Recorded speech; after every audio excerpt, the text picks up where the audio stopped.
Are you a person with a disability in BC looking for career opportunities? Whether your disability is visible or not, BC Partners in Workforce Innovation can help. We streamline the process to connect you to the right opportunity with inclusive employers we recruit for, and our referral process helps take away the fear, discomfort, and stigma of disclosure. We collaborate with you, your employer, and other supports to identify ways to remove barriers to set you up for employment success. Visit findmycareer.bcpartnerswin.org and begin to explore your career options.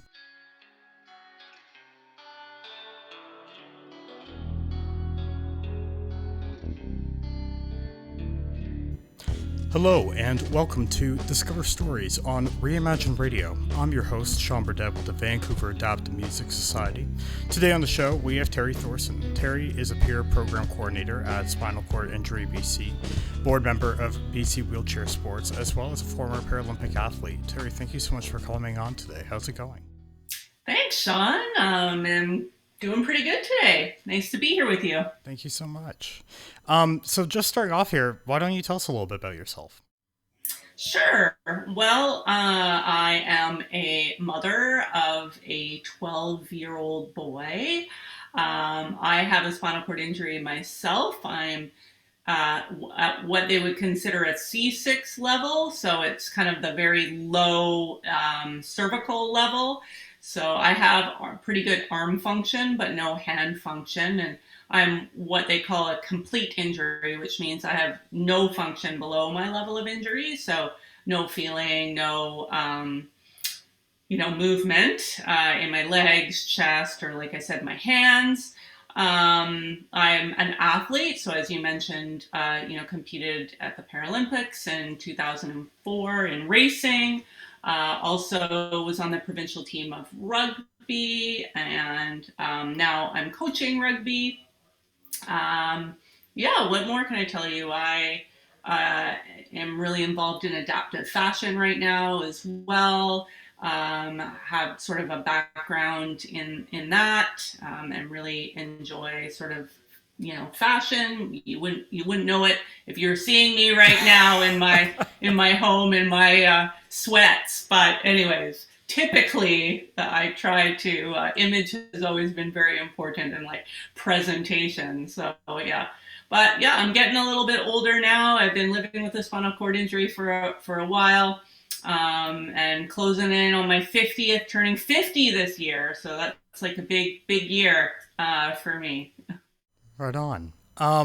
So you did mention your disability a bit. Could you tell us a little bit about how that came about? Yeah, so it was in 1996. I was 24 years old and taking my first international vacation to Australia to go visit a friend. And sadly, it was only 8 days into my vacation when my girlfriend and I were driving through sort of this old country road from a farm that we were visiting of her husband's. And we hit an unmarked hairpin turn on a gravel road. And I wasn't wearing my seatbelt at the time. It just in the split second when you take your seatbelt off and turned around to grab something from the back seat, that's when we hit this hairpin turn. And I don't really remember much. Like I remember the vehicle flipping and my head obviously hitting something. I'm assuming it was roof/ground.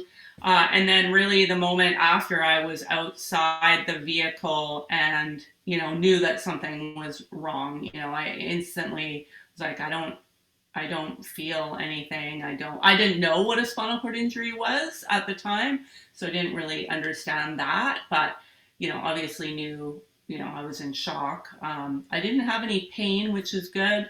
But yeah, I didn't have an understanding of where my body was. Like I couldn't tell where my legs were on the ground or, feel anything, right? So Right. Yeah. It sounds terrifying. It was pretty scary, although shock is very good too, right? I mean, that's why we experience that, I guess, because it's so traumatizing. And, I think I just remember saying like, I'm okay, but really like, not really being okay. So, yeah. Right. Um, what was the rehabilitation process like for you? So there, it was it's really interesting in Australia. I don't know. I mean, this was so long ago, right? 25 years ago. So I don't know if anything has changed, but back then I went in, I had what they call a closed reduction surgery. So I didn't break my neck, I dislocated it. I dislocated it at a 90-degree angle, so quite considerable, where obviously the spinal cord was severely damaged. But they manipulated my bone back into place, so I was never like cut open by surgery. So I still was under anesthesia and in an MRI where they, were able to figure out how to place it. And then they put a halo brace on where they kind of bolt these 4 bolts, 2 in the front and 2 in the back, into your skull, where and then you're tied to a bed with weights, and then you're basically turned every 2 hours. But I had the surgery in the main hospital, and then they have acute and rehab in the same hospital. So I was transported while I was still under, right after surgery, to immediately the rehab hospital.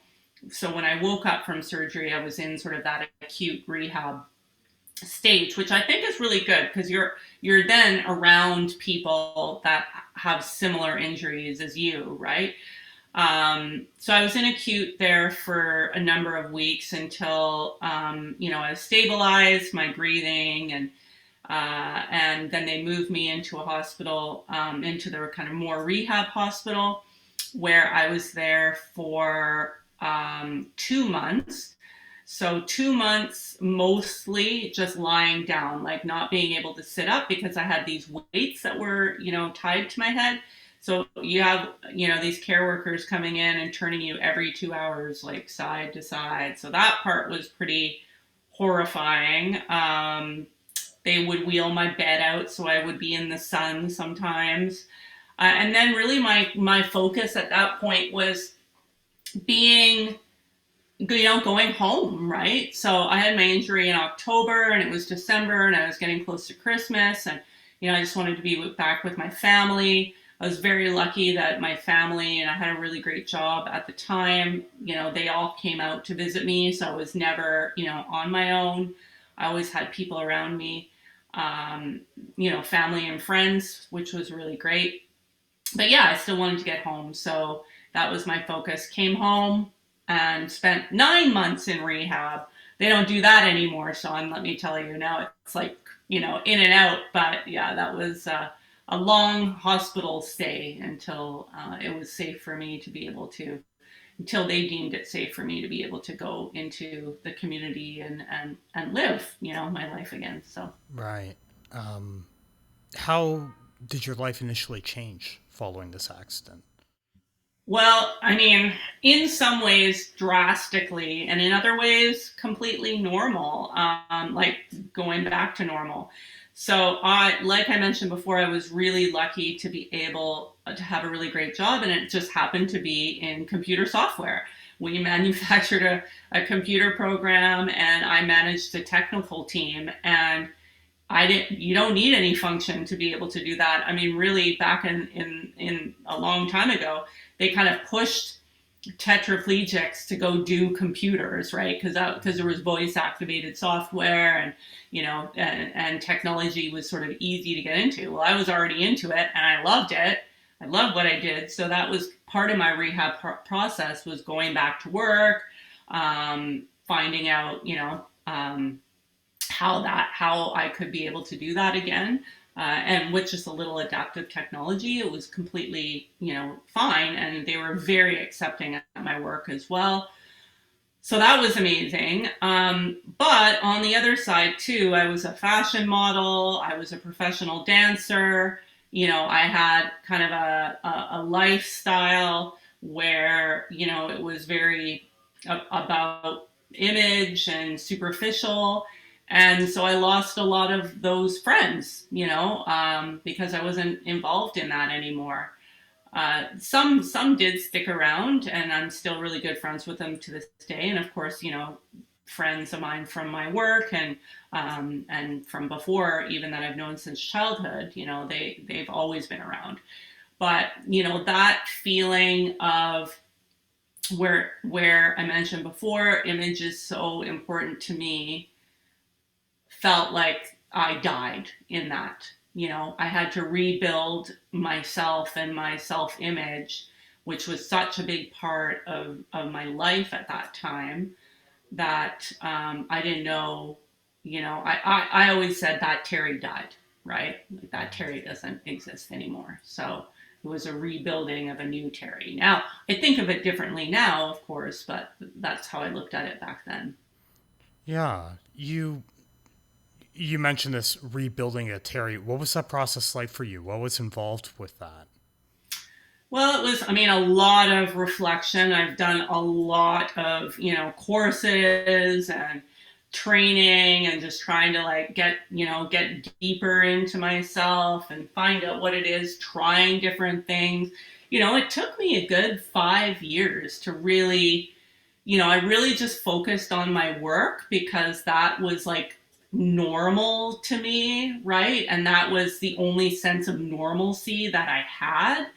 So going there was probably really helpful, but all the other stuff was so challenging. I still wanted to go to the club and I still wanted to dance, but it felt embarrassing. It felt, I didn't want to see those same people. Like, I felt like they were looking at me differently and were uncomfortable because, I was in a wheelchair. And I remember, actually, it's funny because, I remember when I was able-bodied, and I remember a guy in a wheelchair asking me to dance, and how uncomfortable that made me feel, right? And now I'm that person, right? And I never really, I was a electronic techno dancer, right? So we never really danced with people. It wasn't really like it was, where you had partners. But yeah, it's funny to look back on those sort of perceptions, and now you realize, oh, now that's me, right? Right. Wow, I wish I thought of that differently before. And but now so it was very uncomfortable. And just lots of work on myself. Talking to other peers is always really helpful, meeting other people that are in a similar situation as yourself, who you can look up to, right? Like, wow, I love how they look. I love how they act. I love how they dance. I love how, and have the same passions as me. And then once you start finding that, then it led me to all these other opportunities as well to try. Right. I guess that transitions well into my next question for you, which is, of course, you eventually got into wheelchair racing. How did that really get started? Yeah, well, when I left my software job and started working in nonprofit, and the big booming business of the nonprofit industry. Definitely different. But I just started meeting, I really stayed away from the disability community for like the first 5 years of my accident. And then, I kind of got a little bit more immersed in it, working for the nonprofit. And a part of it was, meeting organizations that provide experiences for people with disabilities, right? Sport experiences, artistic experiences. And I was just amazed by the energy that people have and the passion that people have. And it kind of reminded me of like my old life, so to speak, with fashion and dancing, right? I was like, oh, wow. And so their energy kind of encouraged me. I never considered myself to be athletic. Like, I hated sports. But they encouraged me to try things. And so wheelchair racing was one of those things that I tried. And I felt really connected to the people who were doing it at the time. We had lots in common other than racing. But it was all like we were on the same level. You're all going around the same track. It didn't feel like they were so much better than me and I was so much slower. That was obviously the case, but especially starting out. but yeah, and it was kind of a social, the socialization that kind of got me started into it, and then it became something that I really loved to do, and did it every day almost. And what really motivated you to decide to go like all in and eventually compete at the Paralympic level? Well, I mean, I had a lot of support for sure from my coach, and I had a mentor as well, who that was kind of her goal. And she, I was kind of struggling still a little bit with like my, self-called independence, I guess. I was still really uncomfortable with some of the things that spinal cord injury brought, like, bowel routines and, I just wasn't really comfortable with like my new body, being in my new body. And I had the opportunity to, travel to Australia and live in Australia for a year. And so I was like, you know what? I'm just going to do this. I have this opportunity. Why not? Right. But I still didn't really have all my things that I needed to figure out, nailed down. So I went to go live with her for a while, and she got me more confident. And then I was more confident and able to travel and be able to like navigate if things go wrong, or, I had the time to invest in myself. Really is what, I took the time. I left my job. I moved to Australia. Beautiful there. So you're training outdoors all the time, with a whole new group of people. And yeah, so really it was like encouragement and support, but also having those opportunities to be able to explore really pushed me onto the path of, the Paralympics was a very long time dream of mine. It was kind of a bit of a luck on my part, in a way, that I was able to go to Athens, because my focus was more on the games after, because I'd only been competing for a couple of years, and I didn't quite make the team at that point. I think I came in 42nd spot, and they were taking the top 40 athletes. And a couple of people got kicked off the team for different reasons. And so I got called up. And I was, they said, are you still training? Are you still working? And I said, yeah, absolutely. Okay. Well, are you ready to come to Athens? So that was 2 weeks before the games, actually. Wow. And they flew me over, and yeah, so that was quite a big deal. But I'm really glad that opportunity came up, because I'm not sure with the competition levels that they were. And then I had an injury on my arm. I probably wouldn't even have made it to the next games after that, because I had to retire from racing, a couple of years later. So just due to an injury on my arm, and I couldn't push that way anymore. So right. How did you feel after the whole experience, like having placed as a finalist? Well, I mean, obviously it's one of the highlights in my life, especially like accomplishments. I mean, I did put in the time, and I did put in a lot of effort into, going to international competitions, and, doing as much as I could, training 4 times a week or more, right? Probably more. So it, but the funny thing about me was that, and I said before, I wasn't an athlete before, right? I have, this is really embarrassing to say, but it's the truth. I've never watched an Olympics in my whole entire life. Like, I had no idea really what it was about. And in a way, I think it was a bit of a benefit to me, because I felt no pressure, right? Like, to me, going to the Paralympics was like competing at my local track meet. It's fascinating. I mean, not really when you get there and you're like, oh, wow, this is really different, right? So it wasn't until I was like at the start line that I actually started feeling nervous and like looking around, and it's like this big stadium that you're in, and it's like really serious, right? I mean, yeah. You've got to be, you're behind a block. I think I parked myself in front of the block, because I didn't really know how it worked out, where I was supposed to line up. And anyways, it was quite funny. But I think there was a lot of benefit to not feeling that pressure, but then and then only feeling it when I needed to feel it, which was in the race. Obviously, when I came back, it was a moment in time of my life where I feel that I've really had some really great accomplishments in my life beyond, going to the Paralympics. But the world that we live in really has a lot of value on that moment. And I don't think I valued it as much because I felt like it was, I mean, I don't want to take away from it. Obviously, it was really important and a great experience. But yeah, there's so many other experiences too that are just as great that and everybody experiences as well, right? So I don't think it makes me at a greater level than anyone else because I had this one experience. Does that make sense? No, absolutely. No, I get that.